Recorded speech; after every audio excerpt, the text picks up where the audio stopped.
The more I read about it, it's far more depressing since we have nothing to do for these patients. Our knowledge of KRAS mutations have clearly grown. We've become very sophisticated in understanding the subtype of mutation, the co-mutations, and identifying vulnerabilities, but we don't have good success stories in the clinic to show for it. So start off with a cartoon which shows you how the RAS protein is membrane bound.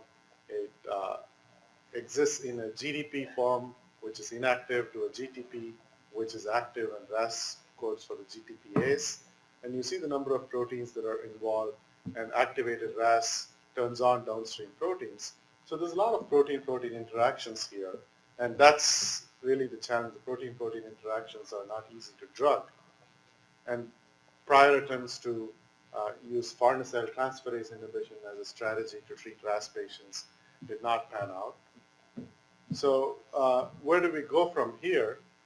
First of all, RAS mutation is not one entity in lung cancer.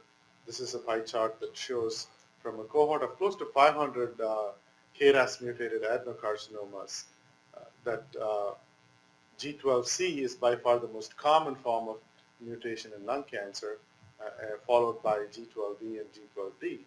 Then you see a slew of other mutations. Then the issue of transversion and transition mutations. This is also data from the memorial cohort from Greg Riley's group.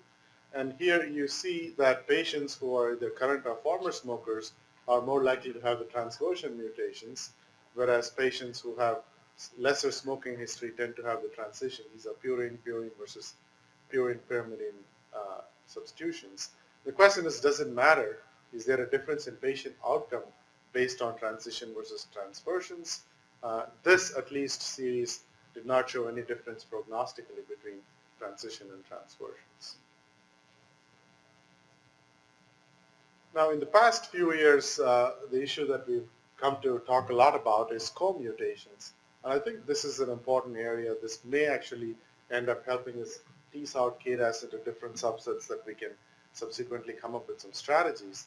But broadly, you have a group of patients where you just have KRAS mutation, and then you have a third of the patients that have the KRAS and P53 mutation, and another third that has the KRAS LKB1 mutation.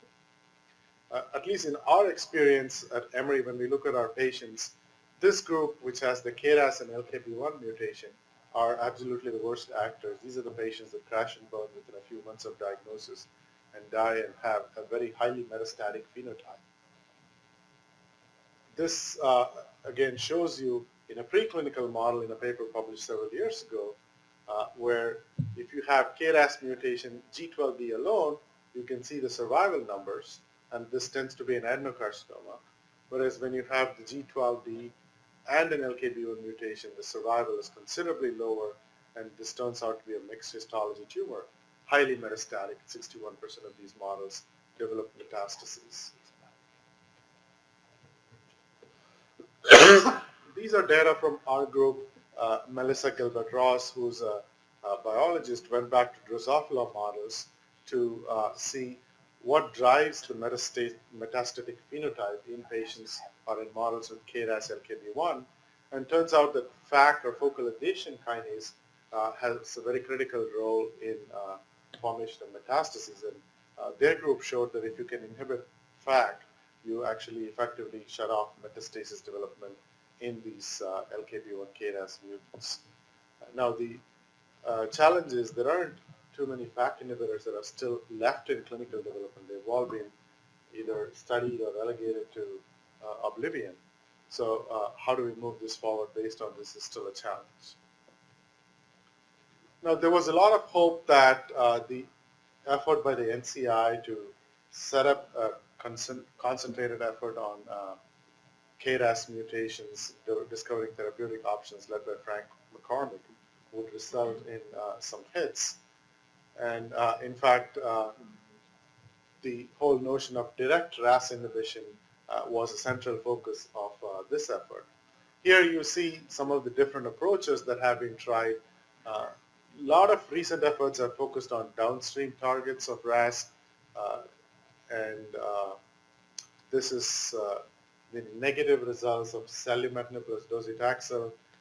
You'll recall that the randomized phase 2 study looked very positive, and that resulted in this phase 3 trial, 500 patients, absolutely no difference in survival with this downstream pathway inhibition.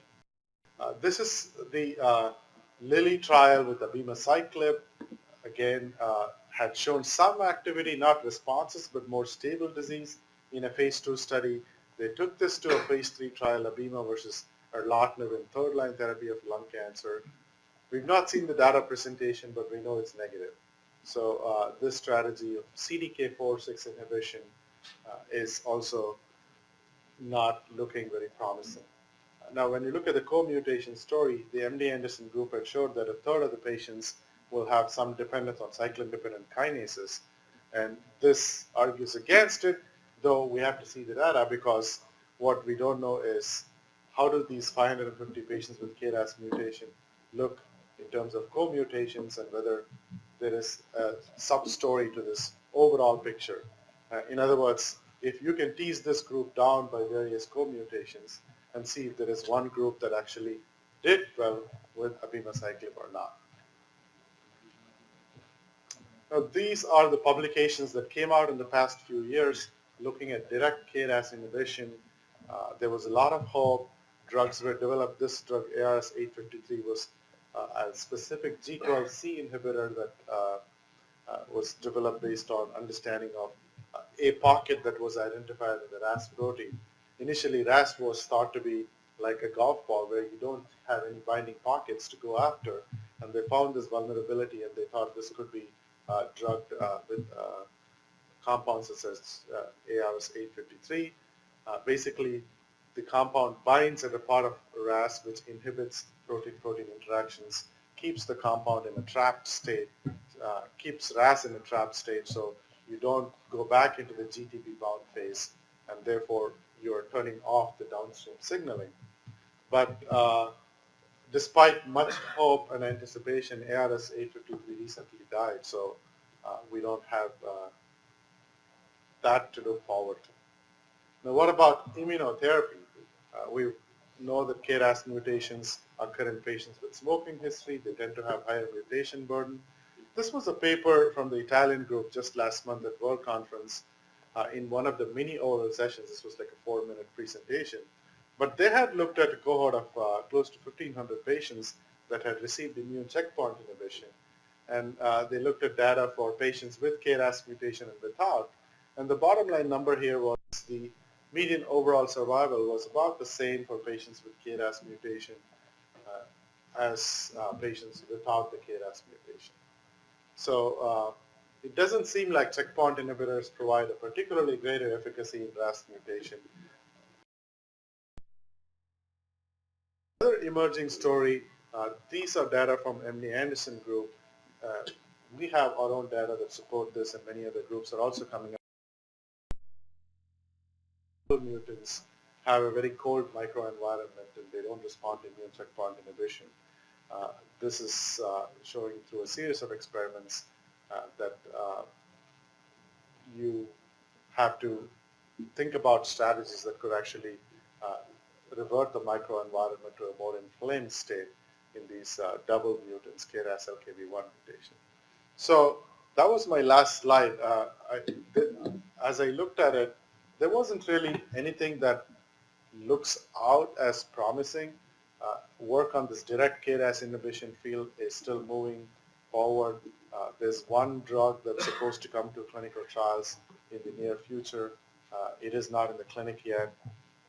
There was a paper in New England Journal this month, which I didn't review in detail, which used an immune approach to adoptive T cells in patients with KRAS mutations that showed some promise. So hopefully understanding how the immune pathways can be leveraged here might lead to some breakthroughs, but otherwise at this point there aren't too many stories to look forward to.